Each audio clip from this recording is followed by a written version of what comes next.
Hi, thank you to the magnificent D'Angelo and Arthur and the whole of the New Power generation working backstage to make this whole thing happen. I'm a bit nervous because I might be unprepared too. I don't even have slides, but I do have some ideas. For the event in Brooklyn in March, I'd written something clean and crisp, academically grounded, journalistically sound, quoting scholars and musicians and writers. But I'm a journalist and a news journalist to be precise, and I'm deeply embedded in everything that's going on at any particular time. And I don't know if you've heard, but there is some shit going on. We've got a global pandemic, mass unemployment, economic meltdown, a climate emergency, and kids on the street risking their lives, begging us for justice and a better world. I've never seen anything like it, and I thought I'd seen it all. I can't ignore the fact that Dirty Mind is an album that's so deeply rooted in the period 40 years ago that was also about tremendous change.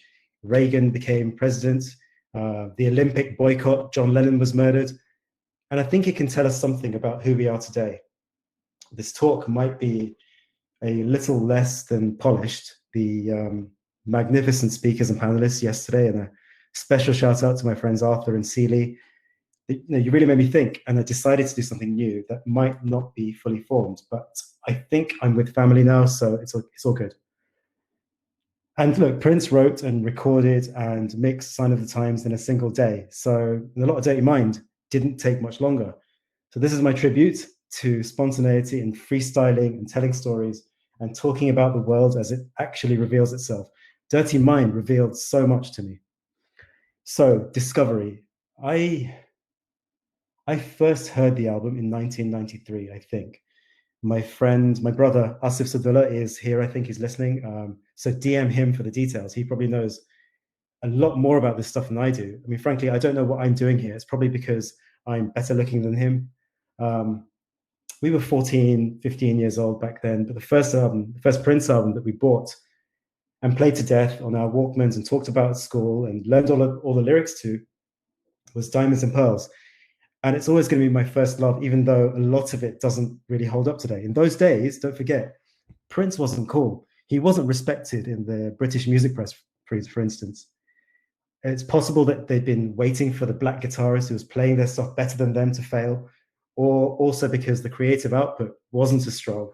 And there was, rightly and naturally, as things evolve, other stuff going on. Wu-Tang Clan about to drop, Tupac and Biggie and development, Jodeci, Ice Cube, De La Soul, Whitney Houston, #1 for the entire year.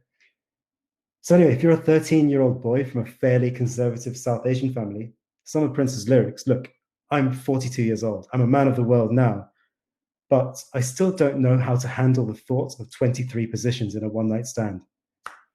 One of my first discoveries on Dirty Mind wasn't necessarily the explicitness of some of the lyrics. I mean, the music itself hit me like a truck, and other people who have been speaking and will speak later can describe that better than I can. But it wasn't the explicitness. It wasn't the explicitness of some of the lyrics. Look, at the time, I studied Latin at school. I went to that kind of school. It was a private school. I didn't come from money, got scholarships, and was lucky enough to be transported into a world of greater opportunity. But I studied Latin because I was interested in the roots of many modern languages and also ancient history and mythology. I loved all that stuff. There was a poet called Sappho in ancient Greece. She lived around 600 BC. She was a woman, but she didn't necessarily write about one gender or another. Things were more fluid back then. And you know how Prince used to say that he had an ancient soul? I used to wonder how deeply those old ghosts unconsciously influenced things like Camille and When You Were Mine, which is, a song of unusual, profound complexity for a 22-year-old. It's about the fragility of love and power in relationships and jealousy. I'd never heard anything like that before, and it felt closer to that ancient love poetry than anything contemporary. Look, I'll give you an example to think about. This is Sappho. He seems to me equal to God, that man who sits facing you, hearing your sweet voice close to him and your laughter, which for me, honestly, strikes terror into the heart in my breast. When I see you, even for a moment, I can no longer speak. Jealousy, loss, real relationships. Love you more than I did when you were mine. A few years later, I went to college to study philosophy at the University of Bristol. It's a city in the west of England, about 120 miles away from my hometown, London. And it's been in the news recently. You know, the protest that spread outside the US to any Western country that has a significant Black population that's also been mistreated. Demonstrators in Bristol tore down the statue of the city's biggest slave trader. You know, the city got rich as a staging post for men and women who were torn away from West Africa and then sent to the Americas.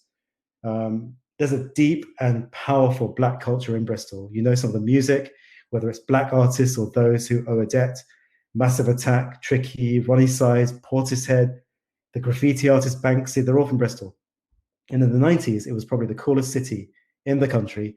And that's why I wanted to go there. And that's it. I used to DJ in drum and bass clubs when I was a student. And you know how clubs sometimes have a small second room where the music is supposed to be less frantic and there's a space to drink and smoke, you know, back then anyway, and talk. So I used to play funk records in that room. And look, let's be honest, it wasn't entirely about the love of the music. I did it for the girls and the free drinks. But listen, my remit was to play songs that people knew, you know, like Stevie Wonder or Sly's more commercial stuff, which was okay. But one day I thought, fuck it, and put on Head. Have you ever heard that song in a club? My God. Yeah, that place, I mean, there was a few seconds of confusion. The place just erupted. The girls were streaming in and asking me who it was. And I'm telling you, I didn't have too many carefully articulated ambitions at the age of 20, apart from maybe becoming a journalist one day. But hearing Head like that on a proper sound system with unbelievably hot girls grinding in front of me, that was one hell of a discovery. When George Floyd was killed, it happened to be in Minneapolis. It could have been anywhere, does happen everywhere. My dear friend Justin Ellis, who's from the city, wrote a personal piece for The Atlantic about the city's history of redlining and how even a tiny Black population was marginalized as far as possible in a supposedly liberal town. Yeah, just because it's Prince's home doesn't mean it's great for everyone else, and you should read his piece. So that brings me to Uptown. Black, white, Puerto Rican, everybody is just a freaking. Our clothes, our hair, we don't care. It's all about being there. That is not a party song about a racial utopia. That is a fucking protest. My favorite film is called La Haine. It means hatred in French, and it's about three young guys, one white, one Black, one Arab, the archetypal racial mix in urban France, who grew up in the banlieue outside Paris, the tough housing projects far from the city center.